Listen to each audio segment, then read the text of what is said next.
Si Jose Protasio Rizal Mercado y Alonzo Rialonda, o mas kilala nating Jose Rizal, ay ang kinikilalang pambansang bayani ng Pilipinas.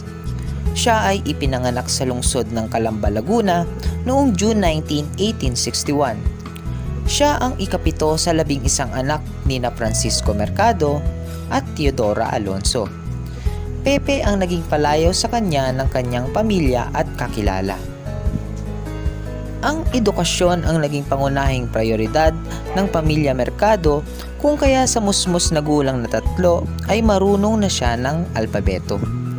Noong mag-5 taong gulang ay marunong nang magbasa, sumulat at gumuhit.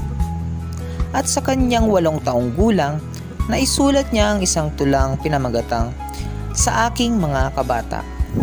Ang tema ng tula ay umiikot sa pagmamahal sa sariling wika. Rito ay matatandaan nyo ang mga katagang, "Ang hindi magmahal sa sariling wika ay higit sa hayop at malansang isda." Noong mag-16 na taong gulang ay nakapagtapos na siya ng Bachelor's in Arts with Highest Honors o Sobra Saliente sa Ateneo de Manila.